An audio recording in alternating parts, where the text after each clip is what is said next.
السلام عليكم وصباح الخير عليكم جميعا. اهلا بحضراتكم ومعاكم النهارده بنقدم فيديو جديد من الاخر.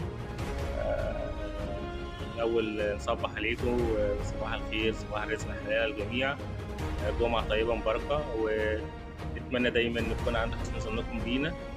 النهارده نتكلم الاحداث اللي هي موجوده على الساحه الرياضيه الاخيره، واكيد اكثر حاجه من امبارح موضوع إمام عاشور اللي هو مسيطر على كل البساط والساحة الرياضية والقناة الرياضية والسوشيال ميديا كلها اللي موجودة في مصر، وهو موضوع إمام عاشور والتخلف عن السفر وغيابه عن لقاء الغد أمام فريق يانج أفريكانز،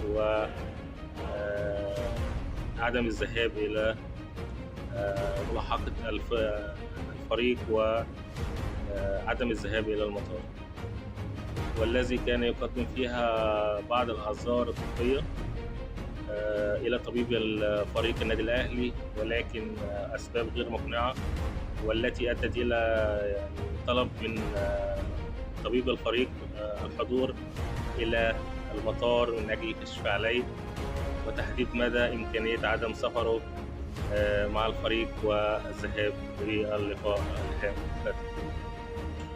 النادي الأهلي قدم بيان فيه الأسباب، وقدم عمل غرامة كبيرة وعقاب للاعب 1.5 مليون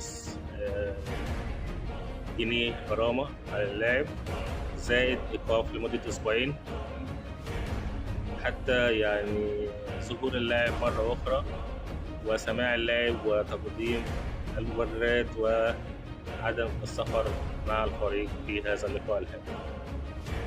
النادي الأهلي نادي القيم والمبادئ، دايما ما بيقفش على حد، لا إمام عاشور ولا غيره.